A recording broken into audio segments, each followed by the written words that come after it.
In today's video, I'm going to teach you how to merge clips together in CapCut. To get started, open CapCut in your web browser and wait for the editor to load fully. If you're using the web version, make sure you're logged in and ready to access your projects. Once you're inside CapCut, either create a new project if you're starting from scratch, or open an existing project if you already have one in progress. This gives you access to the editing workspace where you'll combine your clips into one smooth sequence. Next,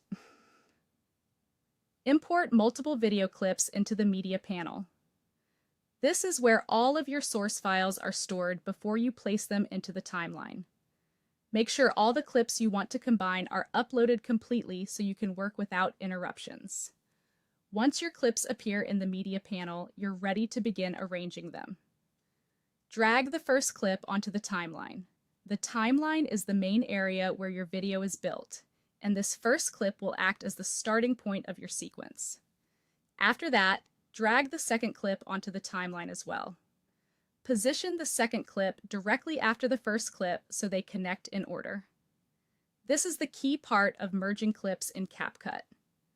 You're not combining them into one original file yet, but you are placing them together so they play as a single continuous video. If you have more clips to include, continue adding additional clips the same way. As you build your sequence, take a moment to review the order of the clips on the timeline. This helps make sure the story or flow of your video makes sense. If anything is out of order, simply drag that clip to a new position until the sequence looks right.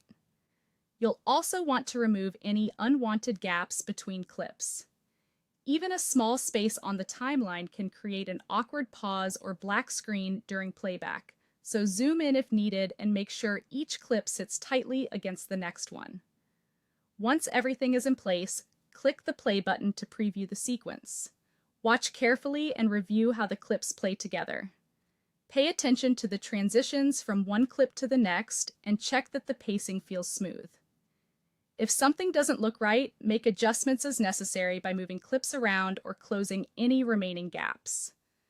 Finally, confirm that the clips play continuously without gaps. When the sequence runs smoothly from beginning to end, that means your clips have been successfully merged into a single video sequence in CapCut,